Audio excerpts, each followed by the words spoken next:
Hey guys, welcome back to the farm. Hey, different type of video today. I got a topic I want to talk about. I get asked this a lot. Why are family farms failing? And while there's a lot of different reasons, a multitude of reasons, well, high fertilizer prices, fuel, seed. I'm going to talk about today are some things that you can do to prevent it from failing yourselves. Things that you can control. Those things, the prices, you can't really control them.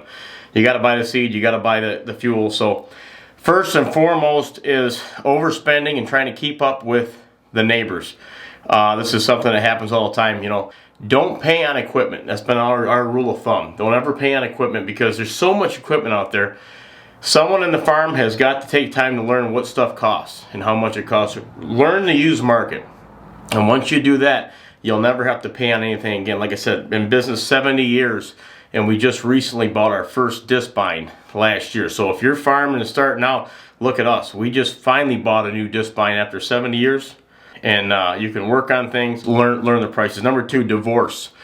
This is a touchy subject, but divorce and finding the right partner. I've dealt with this on my own. It could be devastating to a farm. Before you end up getting married and starting to farm with someone, male or female, because there's a lot of women ran farms these days, so this could be a male husband too that's doing some things that aren't right. So they don't necessarily have to work with you on the farm hand in hand. Okay, look at my wife Rochelle. She doesn't really do anything on the farm with me besides support me, take care of the kids, and she's my rock. Okay, I would say they don't have to share the passion of the farm fully with you, but they better darn sure share the passion of the lifestyle. Meaning, you're living off the land, the guys are going to be working 7 days a week for the most part, we get 1 day off every 3 weeks. Your spouse is going to have to get on board with that, or it's going to be ugly. We took a couple vacations, but 1 or 2 in 5 years. And most of you farmers, I know you can relate to that.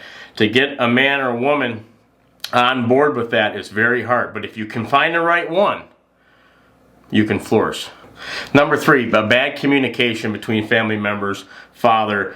I dealt with it. I farmed with 2 brothers. My dad, we've had disagreements. It can get ugly from time to time. It's because we're all so passionate about the farm. You know, we all care that much. So you're going to butt heads once in a while because, hey, he's in it 100%, you're in it 100%.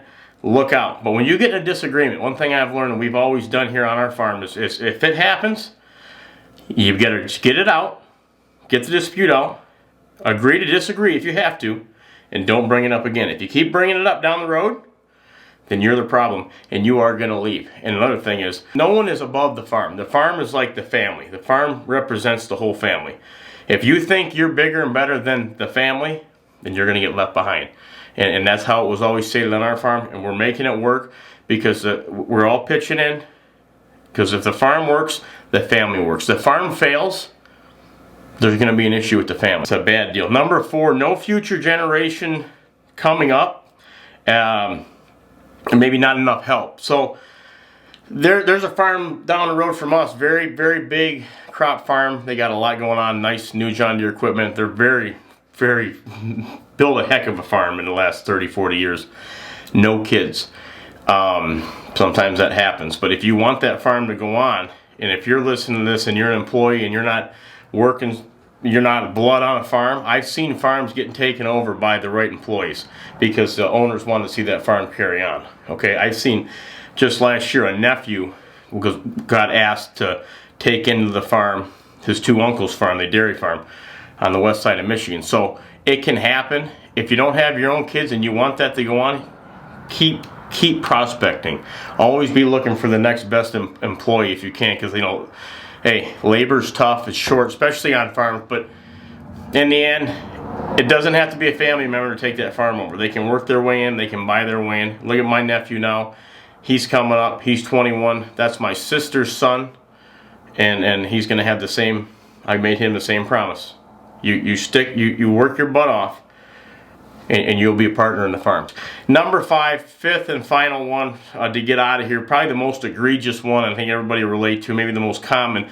The owner, the dad, the grandpa, whoever is in charge of the whole kit and caboodle, you know, has got the keys of the farm. dangling like a carrot, will not relinquish control to the kids, the son, the daughter, whoever. Happens all the time. You know, you get up in your 60s and 70s, you're running the farm. I agree, it would be hard to let go of some of that, but you almost have to, because when you get up into that age, anything can happen. I just lost my mom at 63. She had a heart attack, widowmaker. Saw her the night before. She watched my kids, took them home, said, love you, see you tomorrow. Next day, come over to the farm, there's an ambulance there. She had a heart attack and died. Okay, so then that just left my dad. That's when we realized we need to kick this farm into gear. You've got 3 sons about 40 years old. They need to start taking on ownership of this place before something else happens and the whole place gets lost in a probate or something like that. That happens all the time. Flip side of this is, I say if you're the owner and you're not wanting to relinquish, you need to, but the flip side is if you got the kids and they're not taking responsibility, okay, and they're out drinking and carrying on, and you don't think they're ready, that's a whole different ballgame. Now, if you look at myself and my 2 brothers, we've been milking the cows for the last 15 years. Dad hasn't milked in probably 15 years.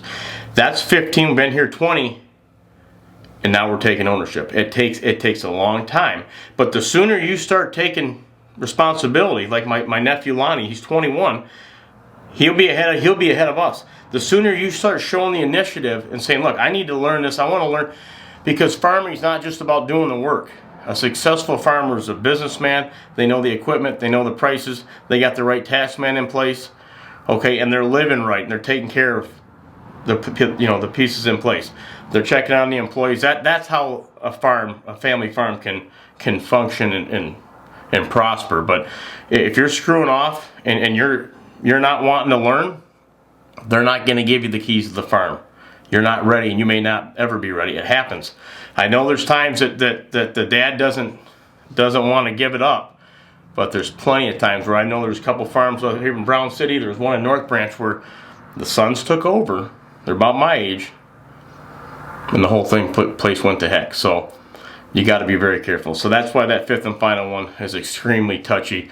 I'm going to go into some other videos down the road here on how to transition a farm, how we kind of structured ours. Maybe it'll help some of you guys if you haven't done it yet, because it's a touchy subject. You know what I mean? Dad's been here his whole life. He doesn't want to step down. They know they have to. I mean, if you're pushing 40-some years old and you're not making some of the decisions, then I think it's time.